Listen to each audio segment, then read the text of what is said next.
One of the things that puts people off external graphics cards is the price. Even the simplest Thunderbolt to PCIe adapters can cost in excess of $100 and more elegant solutions cost many times that. Meanwhile, there's a bare-bones Oculink adapter, almost a carbon copy of the AD-T-Link Thunderbolt models, available for about 40 smackaroos, and it does the job. The idea of spending hundreds just to plug in a high-end GPU into a basic PC or handheld is kinda nonsense. However, plugging in a normal graphics card for the cost of a janky adapter off of Amazon and a second-hand power supply from eBay makes a whole lot more sense.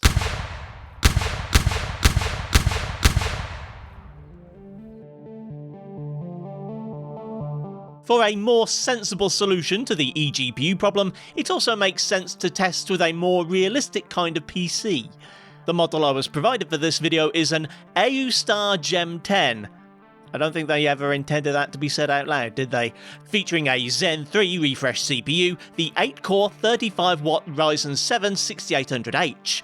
This is still a pretty decent chip, despite being a couple of generations old, and more importantly, that age means that prices start at $429 fully configured, about $70 less than a 7000 series, or $110 less than an 8000 series equivalent.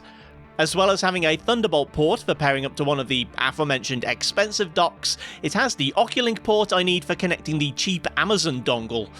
Of course, if your particular device doesn't have an Oculink port, it's possible to convert any spare M.2 slot into one, and some devices keep their M.2 slots accessible behind a removable cover, or what David calls a glory hole.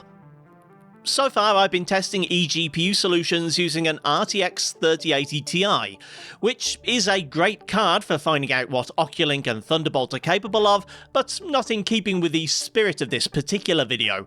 This time I've run some benchmarks with a couple of more popular budget GPU options. First, the Radeon RX 580. This is the full-fat 2304 SP version, rather than the cut-down one you might find for sale quote-unquote brand new these days, and can be found on the used market for about $50 to $75. Next is one of the cheapest GPUs Nvidia still sells that isn't a display adapter, the RTX 3050 6GB, which costs about 2 to 3 times as much as the 580, but is genuinely brand new, is far more power efficient, and gives access to the RTX feature set. Finally, I've used the most obvious competitor, the Radeon 680M integrated graphics.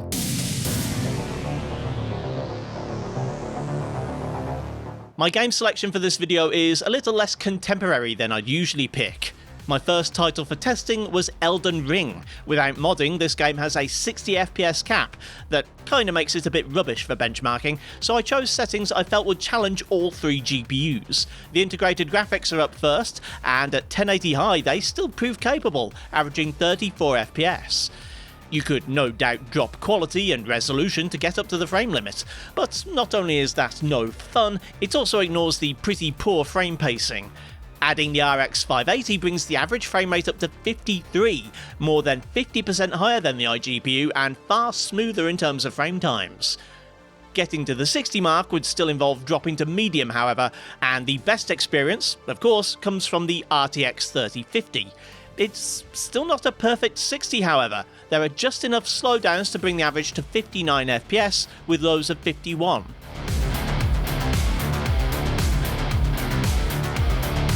Next is a game I don't feature that often, cause I assume everyone's moved on and accepted that Saints Row is the superior game.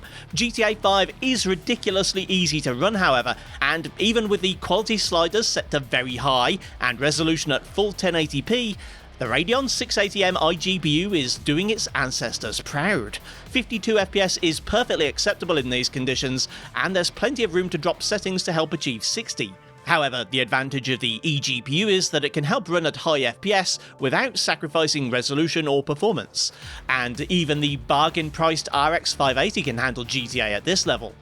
The minimum FPS is now over 60, and that's in Jack's Hill, named for the now sadly deceased resident mountain lion and one of the notoriously heaviest areas of the game. The average for the whole run is a whopping 90 FPS. Not that you'd need to go higher than this, but if you wanted to, the RTX 3050 adds an extra 20%, well above 100 FPS on average and with lows of 75. You may even have room to step up to 1440p.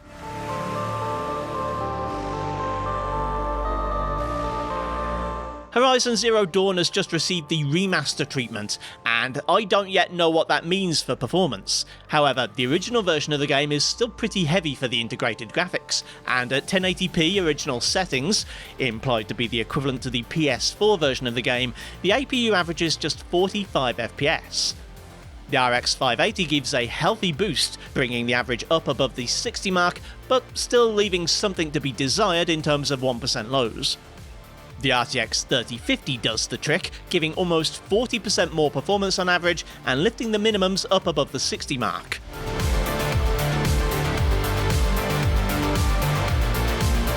It's been a minute since I removed Spider-Man Remastered from my regular lineup, and since then I've finally got round to watching the Amazon Prime series The Boys. So I thought I'd change my benchmark run so Spidey could pop round for a cuppa. At 1080p, the 680M iGPU once more gives a quite console-like 37 FPS, with lows just slipping below the 30 mark. Adding in the RX 580 isn't exactly transformative, but it's a healthy improvement, with the average climbing to 55, although the 1% lows are still pretty low.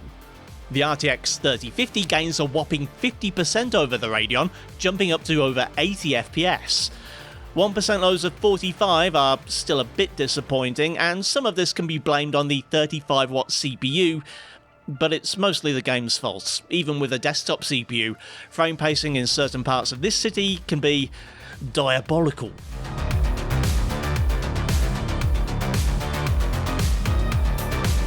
Finally, Resident Evil Village. Like the remake of RE4, this one asks for a lot of VRAM, and thankfully that's not a problem for the integrated graphics. The 680M can allocate up to 16 of the total 32GB of system RAM to video. However, this is part of why it doesn't give particularly smooth frame rates. The memory in this PC is actually quite fast for DDR5, but compared to the GDDR5 and 6 used in the discrete graphics cards, it doesn't quite match up. The average at 1080p balanced is a very playable 56 FPS, but the lows are almost in the 30s. Upgrading to the RX 580 sees those numbers almost double, with the average just passing 100 and lows a far smoother and more playable 80. The RTX 3050 meanwhile doesn't do well here. I had to drop textures slightly to fit into VRAM, and the frame rate is still barely an improvement over the RX 580.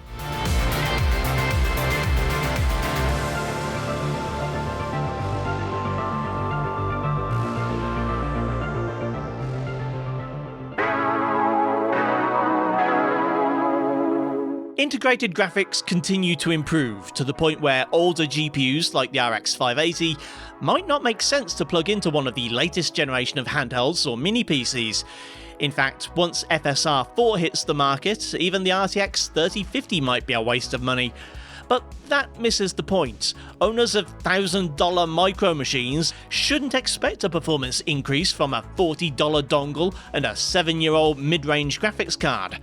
People with more reasonably priced mini PCs, like this Aoostar, or who want to inject some life into an old laptop, or who want to make their own jankier version of the Nintendo Switch, can do so for an incredibly low price. Thanks for watching, kindly do the usual YouTube things if you feel so inclined, and I'll see you next time.